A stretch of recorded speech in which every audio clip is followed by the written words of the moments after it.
네, 오늘의 굿닥터 바로 소개해 드릴게요. 한림대학교 강남성심병원 이비인후과의 이동진 교수님과 함께합니다. 안녕하세요. 네, 안녕하십니까. 갑상선암을 치료하고 연구하는 한림대학교 강남성심병원 이비인후과 교수 이동진입니다. 네, 오늘 좋은 말씀 부탁드리겠습니다. 자, 일단 오늘 주제가 갑상선암이라고 저희가 이제 오프닝에서 말씀을 좀 드렸는데 우리나라 암 발생률이 다른 OECD 국가들과 비교했을 때 좀 높은 편이라고요. 네, 맞습니다. 우리나라 전체 인구 10만 명당 암 발생률은 522명으로 그 OECD 국가들하고 비교를 해보면 네. 평균보다 조금 높은 수치입니다. 그 중에서 우리나라에서 가장 많이 발생하는 암은 갑상선암이고요. 부위별로 보면 그 다음이 대장암, 폐암, 네. 유방암 순서로 발생하고 있습니다.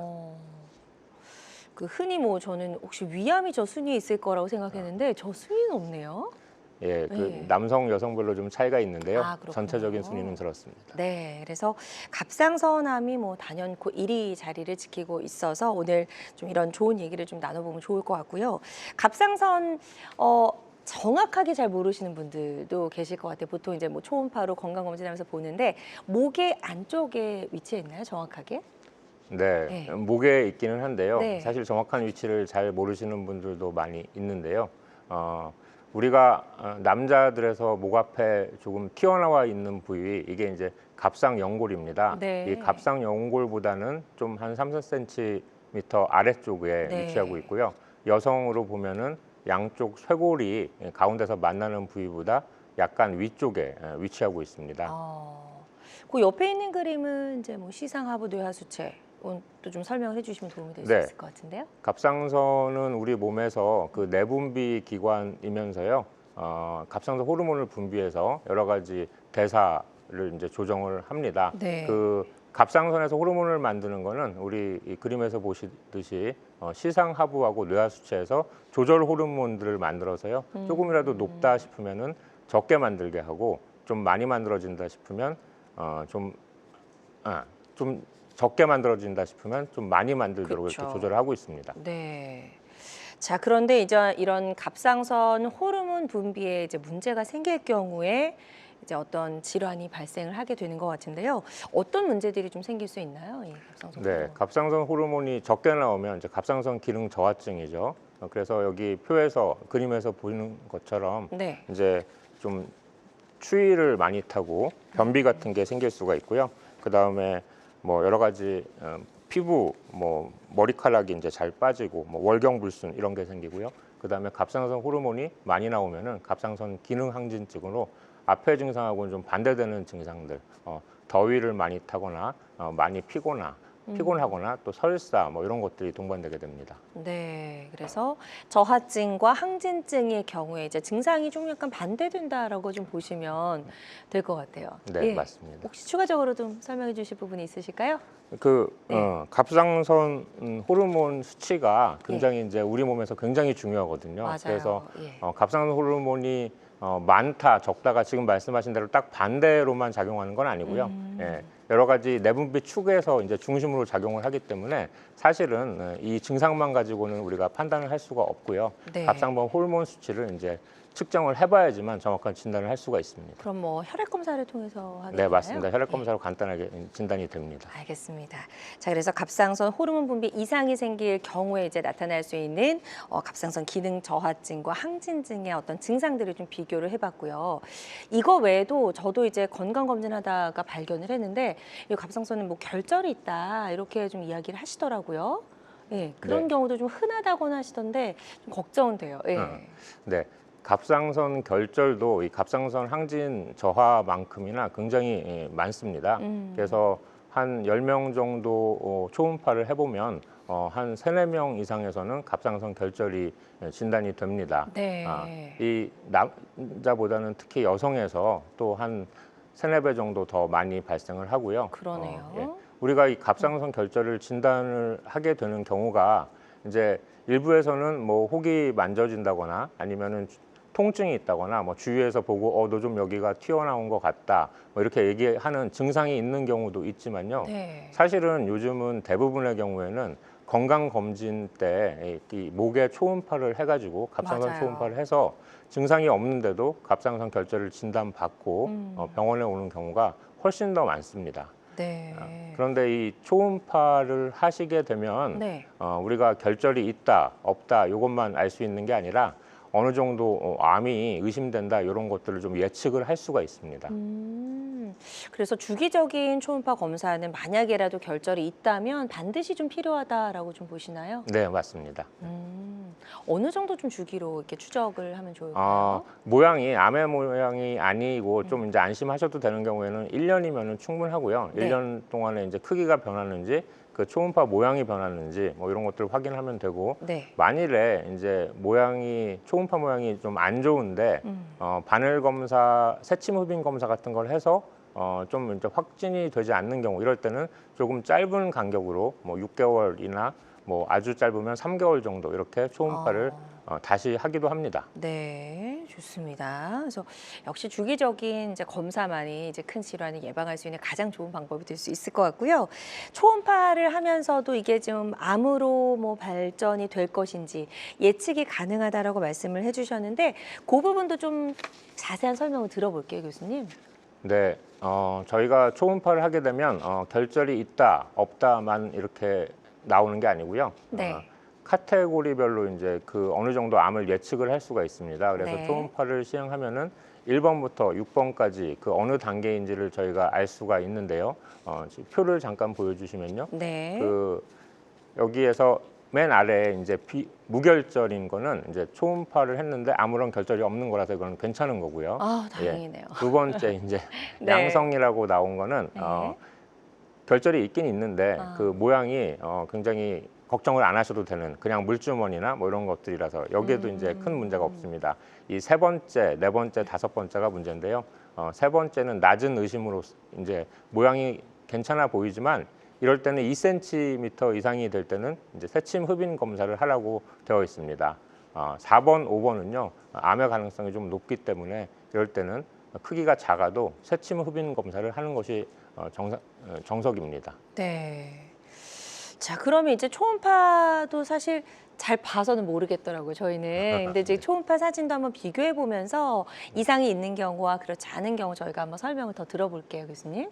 네, 그 초음파에서 우리가 암이 의심된다 하는 소견은 이제 세 가지를 제가 설명을 드릴 수가 있는데요. 네. 첫 번째가 미세석회화라고 돼 있어서요. 저 왼쪽 그림에서 보시면 가운데 결절이 보이는데 결절 안에 약간 눈이 내리는 것처럼 하얀 점들이 보여요. 네. 저게 이제 미세석회화이고요. 저런 모양이 있으면 암이 많이 의심되는 소견이고요.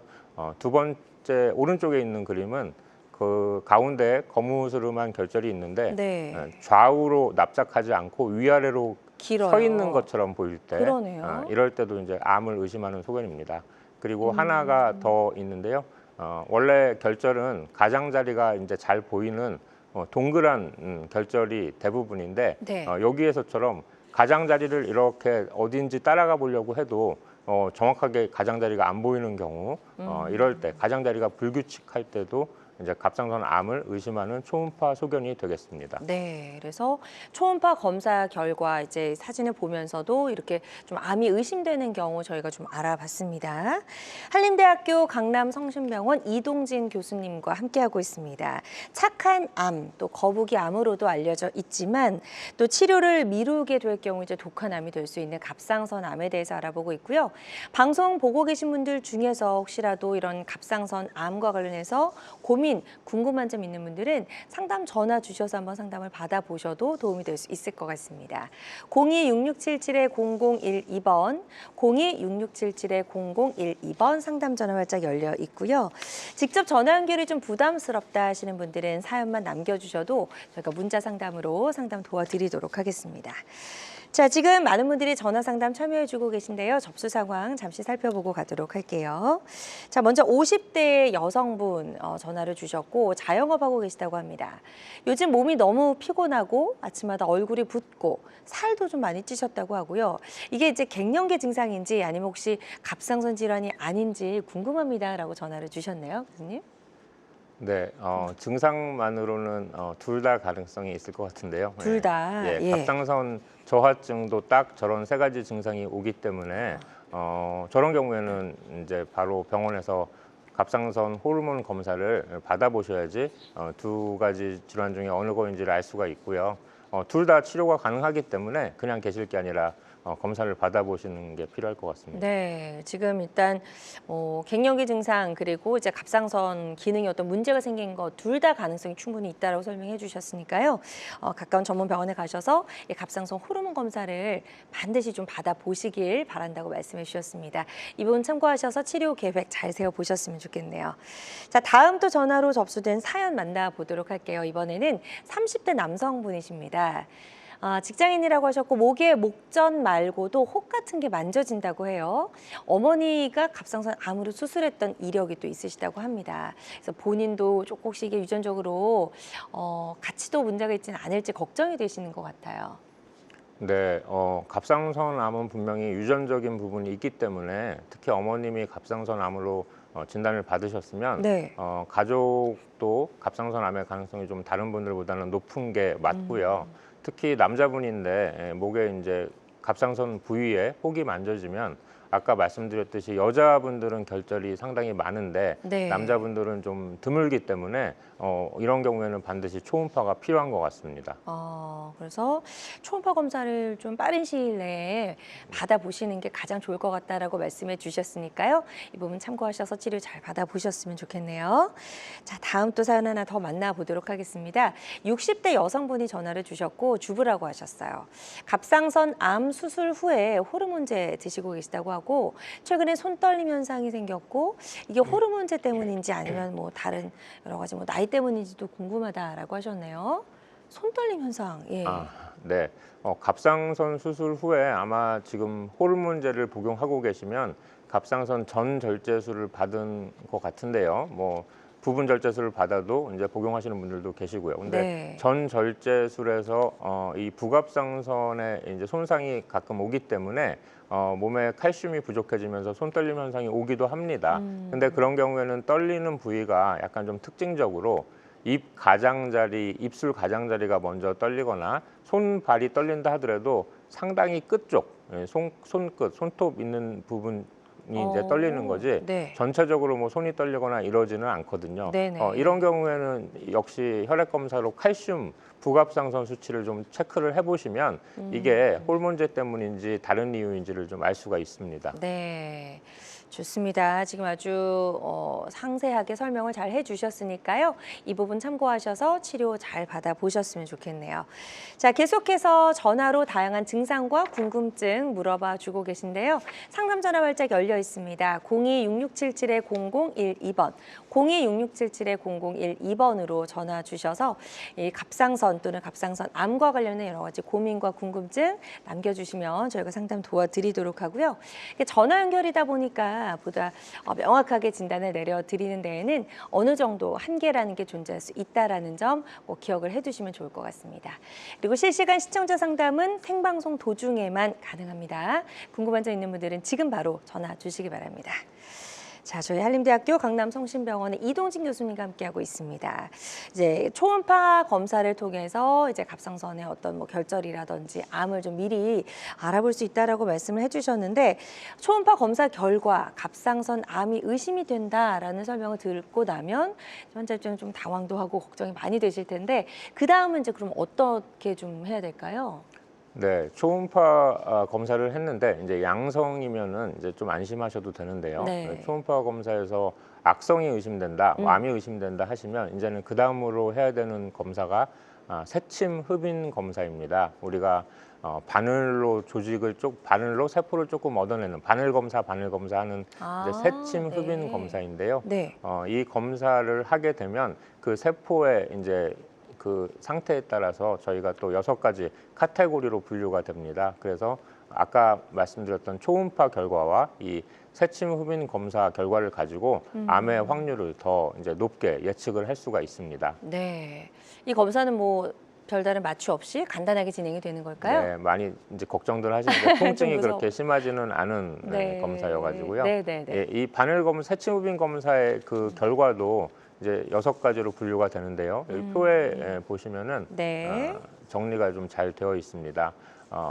맨 위에 있는 비진단적은 이제 혹이 너무 딱딱하거나 아니면 너무 작거나 뭐 물로만 돼 있거나 해가지고 정확한 세포가 안 나왔을 때에 해당되고요. 이런 경우에는 일정한 기간 뒤에 다시 새침 흡인 검사를 하게 됩니다. 자, 두 번째 양성인 경우에는 이제 괜찮은 거죠. 괜찮은 세포들만 나왔기 때문에 이때는 안심하시고 크기 변화만 보면 되는데요. 네. 이 세 번째부터가 이제 좀 잘 보셔야 됩니다. 세 번째는 비정형이라고 해서 정상 세포와 이제 암 세포 중간 단계에 좀 이상한 세포들이 나오는 경우인데요. 이럴 때도 이제 암의 확률이 좀 22%까지 높기 때문에 이것만 가지고 결정하는 것보다 앞에서 하셨던 초음파 결과를 가지고 그래도 암이 의심되면 수술을 하게 되고요. 아니면 좀 지켜보기도 합니다. 네. 자, 네 번째도 아주 좀 이제 복잡한 건데요. 이 여포 종양이라고 새침 흡인 검사에서 결과가 나오면은 이거는 여포암인지 그냥 양성 여포 종양인지를 새침 흡인 검사와 초음파로는 이제 알 수가 없기 때문에 이 4번 네 번째 결과가 나오면 이제 수술로 한쪽 갑상선을 절제를 해서 이게 암인지 아닌지를 봐야 됩니다. 그래서 이 여포암은 여포암으로 진단이 되는 경우에는 이제 혈행성 전이를 하기 때문에 원칙적으로 반대쪽 갑상선도 다 제거를 해야 되기 때문에 네. 자, 이 네 번째에 걸려서 수술을 한쪽을 했는데 암으로 진단됐다, 여포암이 나왔다. 이제 피막을 침범했는지를 보고 결정을 하는 건데요. 그렇게 진단이 되면 환자분한테 잘 설명을 드리고 이 반대쪽을 다시 수술을 한 번 더 해야 되는 그런 상황인 겁니다. 그래서 이 네 번째를 잘 설명을 이제 못 드리면 환자분들은 내가 뭐가 잘못돼서 수술을 한 번 더 받나 뭐 이런 이제 궁금한 점이 생기기도 하는 게 이 네 번째고요. 다섯 번째, 여섯 번째는 암의 확률이 많이 높기 때문에 당연히 수술을 해야 되는 그런 경우입니다. 그렇군요. 그래서 이렇게 갑상선 결절의 이제 크기에 따라서 6개 단계로 나뉘어짐을 설명을 좀 들어봤습니다. 종양 크기가 어느 정도 이제 일 때 이게 수술이다 아니다 이걸 판단을 좀 해볼 수 있을까요? 사실은 종양 크기만으로는 이제 수술을 한다 안 한다고 결정을 네. 하는 건 아니고요. 방금 말씀드린 새침 흡인 검사도 종양의 크기에 따라서 나오는 게 아니라 세포 모양을 가지고 그쵸. 결정을 하는 겁니다. 그래서 우리가 일반적으로 작은 혹이면 괜찮지 않나, 뭐 바늘 검사를 했는데 초음파 모양도 이제 나쁜데 이게 1cm보다도 작은데 꼭 수술을 해야 됩니까 하고 이제 물어보시는 분들이 많거든요.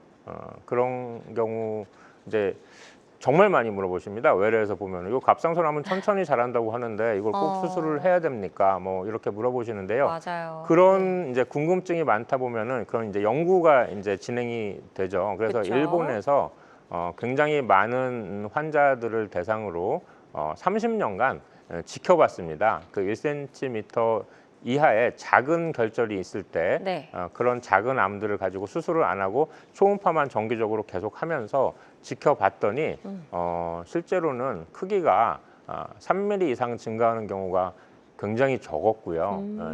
임파선 전이도 거의 이제 많이 발생을 하지 않아서 네. 이 결과에서는요 이제 1cm보다 작으면 좀 꼭 수술을 하지 않고 지켜보는 것도 하나의 치료 방법이지 않을까라고 이제 연구 결과를 냈었습니다. 네. 냈었는데 그 이후로 이거는 전체적인 인구를 대상으로 그냥 진행을 한 연구이지 저 아래쪽에 보이는 작은 이제 그래프 3개가 인구를 이제 여러 가지 나눠서 비교를 했을 때 30세보다 이하일 때는 저렇게 확확 커지더라. 또 여성보다 남성에서는 더 이제 안 좋아지더라. 그리고 1cm 아래 크기가 작다 하더라도 6mm 이상일 경우에는 더 잘 커지더라 하면서 이렇게 그냥 1cm 이하라고 수술을 안 하고 지켜볼 게 아니라 이렇게 분류를 해서 수술을 해야 되는 경우에는 일찍 하는 게 낫다. 이런 연구 결과들이 바로바로 또 보고가 되었습니다. 그래서 네. 중요한 중요한 거는 이 크기에 따라서 결정하는 게 아니라 초음파를 하신 분, 담당 의료진하고 잘 상의를 하셔서 이 수술을 해야 되는 경우일지 안 해도 되는지를 이제 잘 판단을 하시면 좋을 것 같습니다. 네, 그래서 일단은 수술이라고 하면 이제 환자 입장에서 너무 부담스럽고 좀 네. 겁이 나기 때문에 정말 이제 어느 정도 아주 좀 작다, 6mm 미만의 어떤 그런 결절이라면 꼭 수술을 하기보다는 조금 지켜보고 추적 관찰하는 것도 나쁘지 않다라고 설명해 주셨습니다. 이 부분도 참고해 주시면 좋을 것 같습니다. 자, 그런데 이제 그 뭐 뒀을 때 전이가 되는 것도 사실 좀 위험하죠. 이 암이 발전이 돼서. 그래서 크기가 작은 경우, 큰 경우 이런 뭐 전이의 가능성도 좀 차이가 있나요? 어떤가요? 네, 그 당연히 갑상선이 혹이 이제 갑상선 크기가 일정하기 때문에 네. 크기가 크면은 갑상선을 싸고 있는 피막을 침범할 확률이 높기 때문에 갑상선 혹이 크기가 크면은 이제 전이할 가능성은 좀 높아지긴 합니다. 네. 지금 그림에서 보시면 갑상선암의 병기를 이제 보여주고 있는데요. 2cm 아래면 이제 1기 T1, 네. 그다음에 2에서 4cm면은 T2, 그다음에 T 병기 3은 이제 피막을 침범했거나 피대근을 침범했을 때, 그다음에 4A는 이제 후두나 이런 것들을 침범했을 때이고요. 요 다음 또 이제 그림을 보시면은 네. 후두나 이런 뭐보다 이제 더 넘어가면은 T4B가 되는데요. 갑상선암의 병기는 우리가 일단 병기를 뭐 1기다, 2기다, 3기다, 4기다라고 할 때는 그 병기에 따라서 이 생존율이 어느 정도 예측을 할 수가 있어야 됩니다. 네. 당연히 뭐 1기보다는 4기가 더 오래 못 살고 이런 게 예측이 돼야 되는데 그렇죠. 갑상선암은 저희가 수술 방법도 굉장히 발달이 되어 있고요. 그다음에 방사선 동요원소 치료도 있고 나중에 다시 설명드릴 수도 있는데, 그다음에 여러 가지로 이제 초기에 발견도 잘 해서 생존율이 너무 좋기 때문에 이렇게 1기, 2기, 3기, 4기가 실제 생존율을 잘 예측하지 못해서 나이에 따른 병기를 또 다시 분류를 합니다. 다음에 또 제가 준비를 했는데요. 네. 이 표를 보시면 이 나이가 갑상선암의 예후를 좀 예측을 해볼 수가 있는 거예요. 네, 네, 그렇습니다. 어. 그 표 잠깐 보여주시면요. 네, 표 보면서 설명 네, 들어볼게요. 우리가 55세 미만에서는요. 나이가 그러니까 55세보다 젊으시면은 갑상선암은 1기하고 2기밖에 없습니다. 그 3기, 4기가 없어요. 아, 그래요? 아무리 진행돼도. 네. 그다음에 55세 이상일 때는 아까 제가 그림 설명했던 T1, 2, 3, 4에 따라서 1기, 2기, 3기, 4기가 결정되는 거고요. 그러니까 나이가 이제 55세 미만이신 분들은 그렇게 예후가 좋다고 이제 볼 수가 있습니다. 네, 그래서 젊은 나이일 때부터 좀 주기적으로 이렇게 관찰을 하고 정기적으로 건강 검진을 받는 게 무엇보다 중요하다라는 점 다시 한번 또 느껴지네요. 자, 환자들마다 치료 효과는 조금씩 다를 수가 있겠고요. 어떤 치료든 치료 방법을 결정하기 전에 신중을 기한다는 점 반드시 기억을 해두시면 좋을 것 같습니다. 여러분은 지금 굿닥터와 함께하는 건강 매거진 시청하고 계십니다.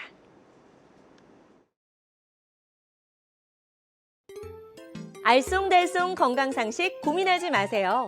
건강매거진 굿닥터가 1대1로 상담해드립니다. 02-6677-0012번으로 문의하시면 되는데요. 생방송이 진행되는 동안에만 굿닥터와 상담을 도와드리니까요. 02-6677-0012번으로 지금 바로 전화주세요. 유튜브에서 실시간 방송 시청과 다시 보기 시청이 가능합니다. 유튜브에서 건강의 환경을 검색하시면 되는데요. 알짜 건강정보 본방송도, 아쉽게 놓친 다시 보기 방송도 이제 유튜브에서 즐겨보세요. 유튜브 검색창 건강엔 환경입니다.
다양한 의료 정보와 함께 방송이 진행되는 동안 건강 상담도 가능한 시간입니다. 건강 매거진은 유튜브에서도 다시 보기 가능하고요.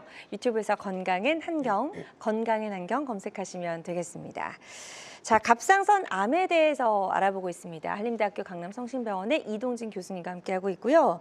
갑상선 암의 이제 치료 원리는 일단은 뭐 수술이다 이렇게 좀 이야기를 해주셨는데 수술하는 방법도 좀 자세히 설명 들어볼게요. 네, 갑상선 수술은 이제 수술 어느 정도까지 수술을 하냐에 따라서 이제 반절제를 하는 경우도 있고 전절제를 하는 경우도 있습니다. 네. 반절제를 하게 되면은 호르몬 수치를 측정을 해봐서 약을 복용하지 않아도 되면은 이제 약을 복용 안 해도 되는 거고요. 전절제를 하면은 몸에서 갑상선 호르몬을 만들어내는 내분비 기관이 없어진 거기 때문에 그쵸. 평생 약을 반드시 복용을 하셔야 되고요.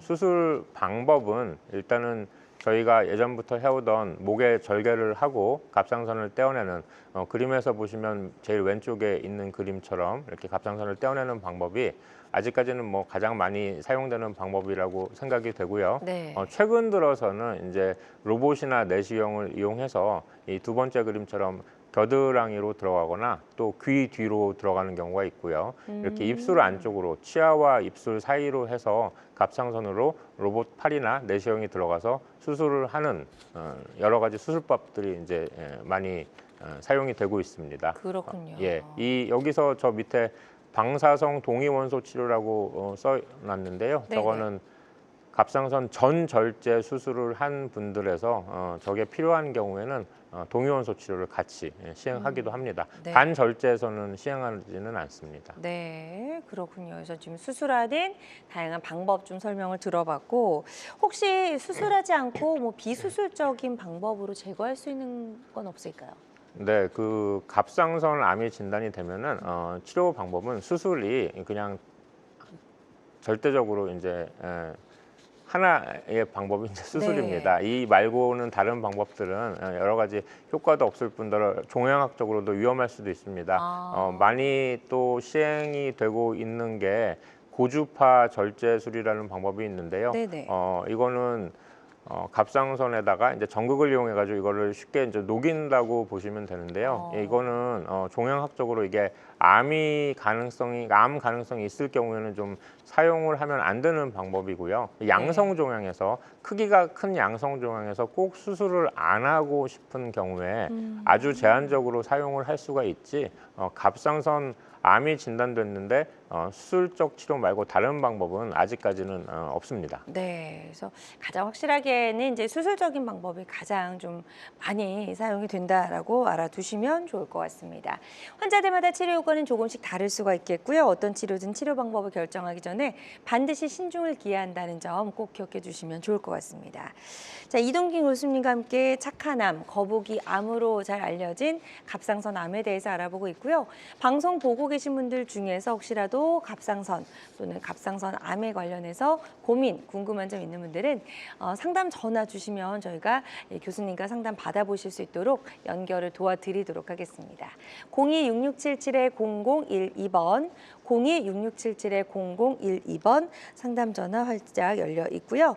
실시간 시청자 상담 도중에만 이런 상담 전화 연결이 가능하다는 점도 반드시 기억을 해주시고 지금 바로 전화 주시기 바랍니다.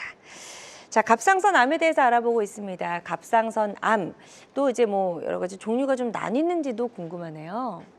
네, 그 갑상선 암은 일단 크게 4가지 종류로 나뉜다고 알고 계시면 편합니다. 네. 근데 갑상선 암은 여기 그림에 잘 나와 있는데요.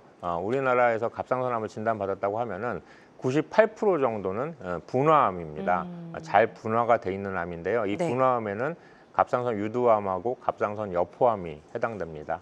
그리고 미분화암이 이제 아주 간혹 있는데요. 갑상선 수질암하고 왼쪽에 이제 써 있는데요. 갑상선 역형성암 이 두 가지가 갑상선 미분화암이 되겠고요. 빈도도 저렇게 차이가 많이 나지만 예후도 굉장히 차이가 많이 나서 갑상선 분화암은 치료가 다시 또 설명을 드리겠는데요. 분화암은 치료가 잘 되는 반면에 갑상선 미분화암인 수질암과 역형성암은 굉장히 예후가 안 좋은 암들입니다. 그렇군요. 자, 그럼 이런 뭐 분화암인지 미분화암인지에 따라서도 생존율 좀 차이가 있나요? 네, 그 예후가 안 좋다는 거는 이제 생존율이 차이가 그쵸. 나는 건데요. 예.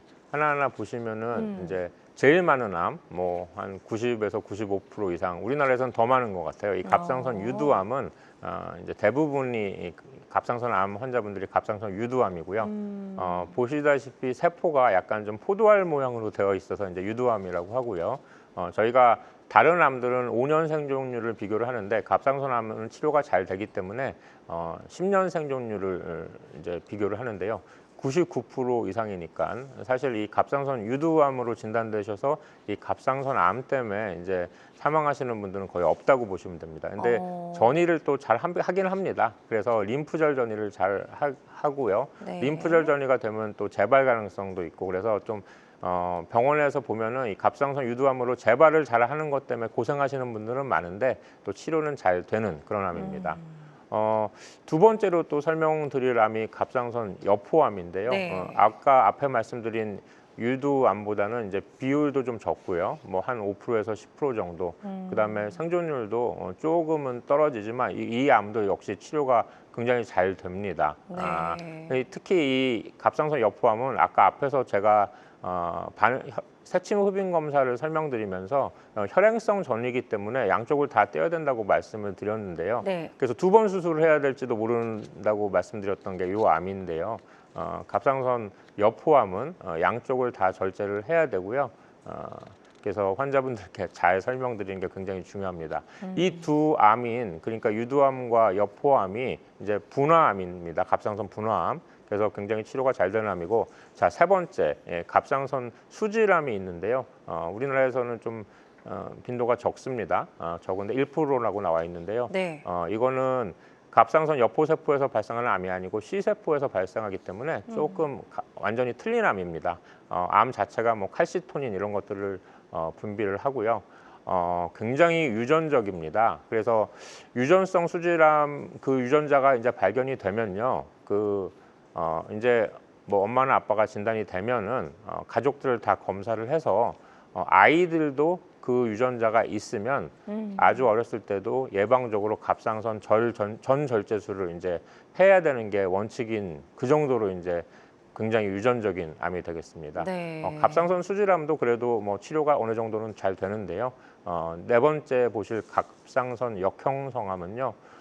굉장히 드물긴 합니다. 드물긴 한데 이거는 1년을 살기가 굉장히 힘든 아주 악성도가 높은 암이고요. 처음부터 역형성암이 생기는 게 아니라 분화암이었던 갑상선 유두암이나 여포암이 계속 있다가 그 안에서 이제 변이가 일어나면서 역형성암이 된다고 이렇게 어느 정도 이제 밝혀졌기 때문에 사실 이 역형성암을 환자를 보다 보면은 유두암과 여포암이 크기가 작다고 해서 수술을 안 하고 계속 지켜보는 게 좋은 것만은 아니라는 생각도 이제 많이 드는 게 바로 갑상선 역형성암입니다. 그래서 갑상선 암은 크게 4가지로 나눌 수가 있고요. 처음에 말씀드렸던 2개가 갑상선 분화암이고 나머지 예. 2개가 네. 갑상선 미분화암이고요. 분화암은 굉장히 치료가 잘 되는 암입니다. 네, 좋습니다. 그래서 갑상선 암도 이렇게 여러 가지 종류로 나뉘는 걸 저희가 좀 설명을 들어봤습니다.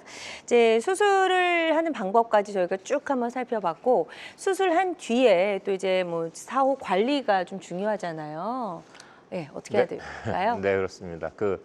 갑상선을 이제 전절제를 했는지 반절제를 했는지가 굉장히 중요하죠.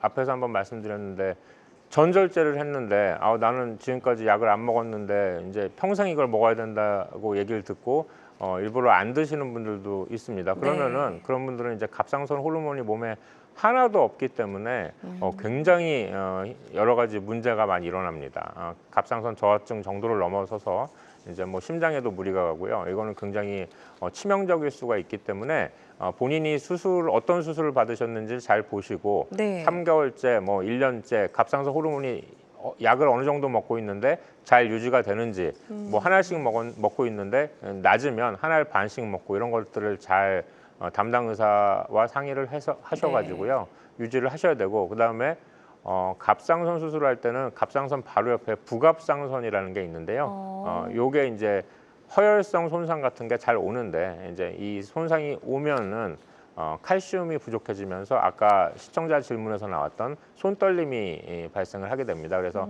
칼슘 수치도 또 부갑상선 수치도 같이 체크를 해보셔야 되고요. 반절제 하신 분들은 이제 약물을 먹는 경우도 있고 안 먹는 경우도 있는데요. 이거는 3개월째, 수술 후 3개월째 체크를 해봐서 필요하면 약을 드셔야 됩니다. 네. 그리고 갑상선 자극 호르몬 억제요법이라는 게 있는데요. 이거는 우리가 수술을 한 다음에 갑상선 호르몬을 약간 높게 이제 뭐 정상 수치 내에서 약간 위쪽으로 유지를 하게 되면은 뇌하 수치에서 갑상선 자극 호르몬이 약간 적게 나오면서 갑상선 암의 재발을 좀 낮춘다는 최근 연구 결과가 있어서 한 2년 정도는 이런 요법을 시행하기도 합니다. 네, 좋습니다. 수술 후에 관리에 대해서도 좀 설명을 들어봤고요. 추적 관찰 그리고 혈액 검사, 초음파 검사까지도 좀 계속해서 해야 된다라는 거를 말씀해 주셨습니다. 세침 흡인 검사도 지속 관리 차원에서 좀 이것도 주기적으로 좀 해야 되나요? 네. 세침흡입 검사를 이제 주기적으로 하지는 않는데요. 주기적으로 초음파 검사를 합니다. 초음파 네. 검사를 대개 암 수술을 하게 되면 1년마다 한 번씩 하는데요. 전에 없던 결절이 새로 생기거나 그런 이제 뭐가 좀 이상한 소견이 있으면은 뭐 세침흡입 검사를 다시 하기도 합니다. 네. 그 혈액 검사도 만일에 전절제술을 하면은 몸에서 갑상선 호르몬을 만들어내는 게 없기 때문에 갑상 글로불린이 안 나오거나 정말 낮게 나와야 되는데 이게 어딘가에서 혈액 검사를 했더니 나오더라. 그거는 갑상선 암이 재발했는지를 좀 나타내는 소견이기 때문에 네. 혈액 검사, 초음파 검사, 그리고 필요하면 세침흡입 검사를 다시 하는 이런 방법을 통해서 평생 이제 재발을 안 하게끔 이렇게 잘 살펴보는 것이 중요합니다. 네. 좋습니다. 그래서 치료 방법으로 이제 여러 가지 수술을 하고 난 뒤에 수술 후에 사후 관리도 굉장히 중요할 것 같고요. 식습관 이런 것도 좀 영향을 미치나요? 수술 후에 좀 피해야 되는 음식도 있는지도 궁금하고요. 예. 뭐 여러 가지 연구들이 참 많이 나와 있는데요. 네. 사실 갑상선 암 수술을 한 다음에 피해야 하는 음식은 없는 것 같아요. 그냥 수술하기 전처럼 균형 잡힌 음식을 잘 드시는 게 제일 중요한데요. 혹시라도 갑상선 전절제술 다 떼어내는 수술을 하고 나서 방사성 동위원소 치료가 계획돼 있다면 그때는 이제 저요오드 시기를 해야 되는데요. 그거는 그냥 간단하게 본인이 하는 게 아니라 네. 이제 담당 의료진하고 상의를 해서 어. 엄격하게 먹으면 안 되는 음식들이 이제 다 나와 있습니다. 네. 좋습니다. 자, 이렇게 해서 수술 후에 사후 관리까지의 중요성도 저희가 한번 설명을 들어봤습니다. 한림대 강남 성심병원의 이동준 교수님과 함께하고 있고요. 갑상선 또는 갑상선 암과 관련해서 고민 궁금한 점 있는 분들은 지금 바로 상담 전화 주시기 바랍니다. 지금 전화 하나가 연결이 되어 있다고 해서 바로 만나보도록 할게요. 여보세요? 예, 안녕하세요. 네, 안녕하세요. 반갑습니다. 자, 전화 주신 분 연세 어떻게 되실까요? 예, 57년생이에요. 네. 57년생 60대시고 네. 자, 지금 어떤 점이 좀 가장 궁금하신지 원장님께 증상을 설명을 해주시면 될 것 같은데요. 예. 예. 항상 몸이 피곤하고, 그리고 갑자기 또 힘이 쫙 빠지고, 그런 지금 이거는 한 1년이 됐어요. 그리고 입맛이 떨어지고, 입맛이 계속 없어요.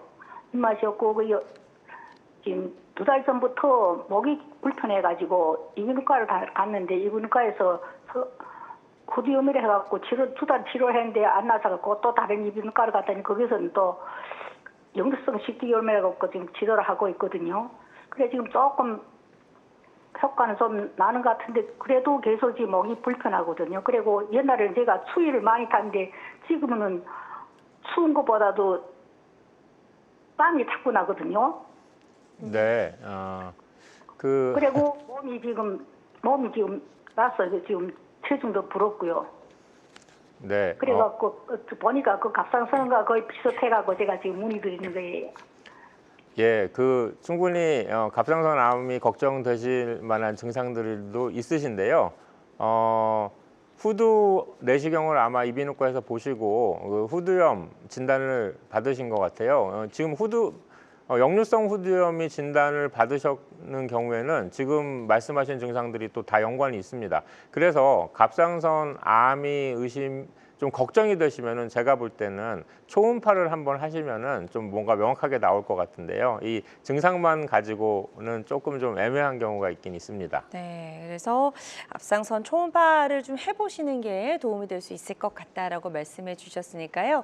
이 부분 참고하셔서 전문 병원에서 한번 잘 검사를 받아보시기를 바랍니다. 자, 두 번째는 전화 연결 대신에 이제 상담 사연을 남겨주셔서 저희가 문자 상담으로 좀 이어가 보도록 할게요. 자, 화면 보여주실까요? 네. 50대 남성분이 전화를 주셨습니다. 최근에 목소리가 좀 쉬고 목 앞쪽에 단단한 멍울이 만져져서 걱정된다라고 하셨고요. 아직 치료는 받지 않으신 것 같습니다. 예. 네, 그 남자분에서 전경부, 목 앞쪽에 이 단단한 멍울이 만져지시면 당연히 이제 갑상선의 이상을 결절을 의심을 해봐야 됩니다. 네. 또 목소리도 또 같이 변화가 있으면요, 이제 갑상선 뭐 극단적인 예이긴 하지만 갑상선 암이 많이 진행을 하면은 이 목소리를 성대를 움직이는 신경을 침범을 하면 목소리 변화가 같이 오기도 합니다. 그래서 네. 이분은 제가 볼 때는 역시 갑상선 초음파를 좀 하셔가지고 그리고 또 이비인후과에서 후두 내시경을 보면요. 또 이 목소리 변화의 원인을 또 알 수가 있기 때문에 또 그 두 가지 검사가 같이 진행이 되면은 아마도 정확한 진단을 받으실 수 있을 것 같습니다. 네, 자 지금 이제 초음파랑 내시경까지 같이 말씀해 주셨어요. 이 부분 참고하셔서 치료 잘 받아 보셨으면 좋겠습니다. 계속해서 건강 상담 전화 발적 열려 있고요. 026677-0012번, 026677-0012번으로 전화 주시면 되겠습니다. 전화 상담이다 보니까 보다 명확하게 진단을 내려드리는 데에는 어느 정도 한계가 존재할 수 있다는 점 꼭 기억해 주시고요. 실시간 시청자 상담은 생방송 도중에만 가능합니다. 이 점도 꼭 기억해 주시면 좋을 것 같습니다. 자, 여러분은 지금 굿닥터 이동진 교수님과 함께하는 건강 매거진 시청하고 계십니다.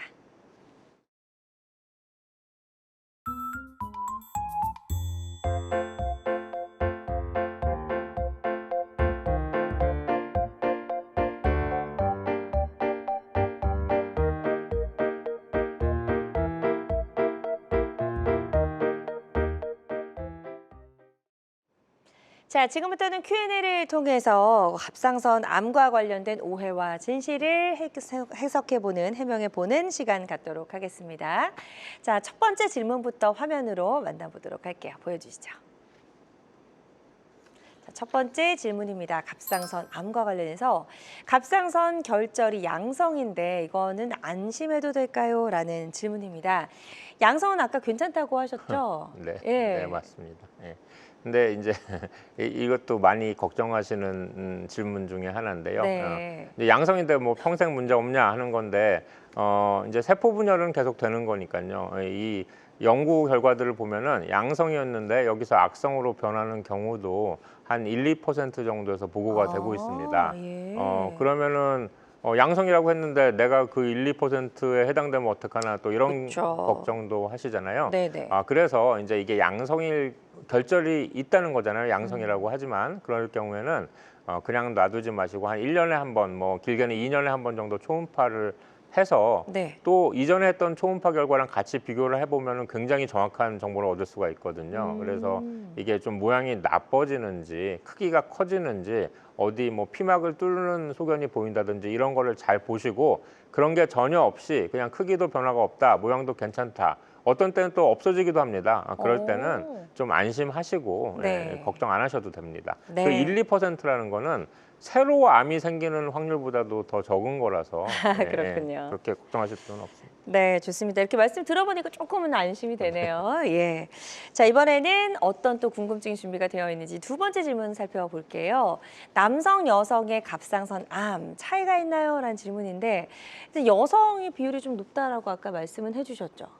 네, 그 여성이 갑상선암이 이제 좀 더 많이 발생을 하긴 하는데 남성 환자들은 또 약간 좀 공격성이 높고 예후가 안 좋다는 보고들이 많이 있습니다. 그래서 네. 이거에 대한 연구들이 많이 되어 있는데요. 실제로 암이 남성에서 더 더 막 진행을 하는 건지 아니면은 남성분들이 아무래도 목의 근육이 많이 발달하고 또 예전 같으면 이제 또 시간도 없고 막 이래서 병원을 잘 안 오시고 이러셔서 많이 진행돼서 왔기 때문에 예후가 안 좋은 건지 이거에 네. 대해서 이제 상당히 여러 가지 연구들이 있는데요. 약간씩 반반씩 그런 소견들이 있는 것 같습니다. 실제로 남성 갑상선암이 더 암 세포 자체가 공격적이다라는 보고들도 많이 있고요. 그다음에 병원에 내원했을 때 병기를 보면은 남성이 4기인 분들이 더 많은 걸로 이제 보고가 됐습니다. 여성은 네. 1, 2기 때 많이 오고 그런 차이로 인해서 남성 갑상선암 환자분들은 좀 발생 빈도는 적지만 더 예후가 안 좋기 때문에 네. 더 적극적으로 치료를 받으시는 것이 필요합니다. 네, 좋습니다. 자, 환자들마다 치료 효과는 다를 수가 있겠고요. 어떤 치료든 치료 방법을 결정하기 전에 반드시 신중을 기한다는 점 꼭 기억해 주시면 좋을 것 같습니다. 자, Q&A를 통해서 갑상선 암과 관련된 오해와 진실 저희가 파헤쳐 보고 있는데요. 자, 이번엔 어떤 궁금증인지 세 번째 질문 화면으로 만나보시죠. 엑스레이를 자주 찍으면 갑상선 암에 걸릴 위험이 높아지나요? 라는 질문입니다. 이런 이야기 좀 많이 들어본 것 같아요, 저도. 예. 네, 이거 또 다들 궁금해하시는 건데요. 네. 예.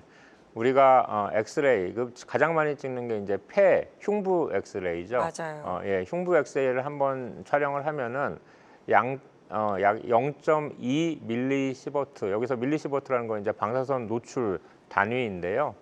0.2 밀리시버트 정도의 이제 방사선에 노출이 되게 되는데 우리가 방사선에 노출이 돼서 이제 갑상선 암의 위험 확률이 높아지기까지는 약 100밀리 시버트의 그 방사선 노출이 필요합니다. 네. 그래서 쉽게 생각을 해보면 엑스레이를 한 번 찍을 때 0.2 밀리시버트이기 때문에요. 엑스레이를 500번을 찍는데 그 500번 촬영을 하는 게 한 번에 찍을 때 그 정도의 방사선을 뭐 500번을 1년에 나눠서 찍는 건 전혀 해당이 안 되고요. 아, 한 번에 500번에 네. 해당되는 방사선 노출이 될 때 이제 갑상선 암의 확률을 높일 수 있는 방사선 노출이라고 생각이 되기 때문에 아하. 지금 병원에서 찍는 엑스레이 촬영 가지고는 갑상선 암 위험을 높이지는 않습니다. 다행이네요. 그래서 네. 좀 안심하시고 반드시 필요한 검사다라고 하시면 좀 안심하고 검사를 받아보시면 될 것 같고요. 자, 저 이동진 교수님 모시고 한국인의 암 1위 갑상선 암에 대해서 좀 이야기를 나눠봤습니다. 치료를 고려 중이거나 또 앞두고 계신 환자분들이 있다면 이것만은 꼭 좀 아셔야 된다라는 거 좀 끝으로 한마디 해주실까요? 네, 갑상선암은 굉장히 치료가 잘 되는 암입니다.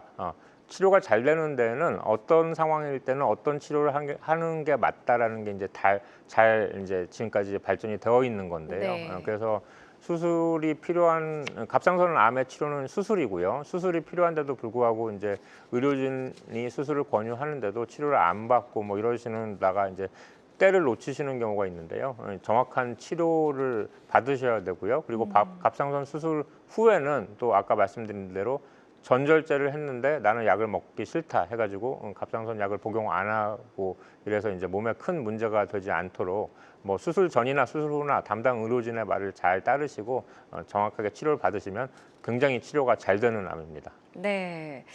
자, 끝으로 이제 갑상선 암으로 고통받고 있는 환자 가족분들께 꼭 해주시고 싶은 말씀이 있다면 짧게 좀 부탁드릴게요.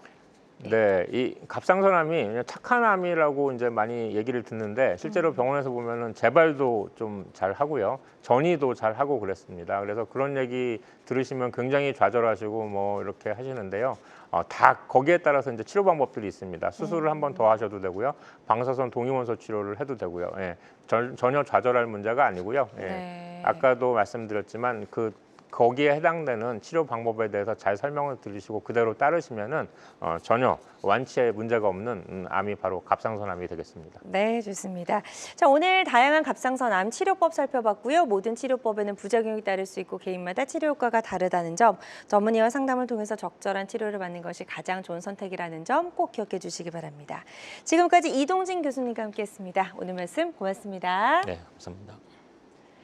건강 장소를 위한 최고의 선택 건강 매거진 위드 굿닥터, 실시간 시청자 상담은 생방송 도중에만 가능합니다. 그리고 유튜브에서 다시 보기 가능하니까요. 유튜브에서 건강엔 한경 검색해 주시면 되겠습니다. 오늘 함께해 주신 여러분 고맙습니다.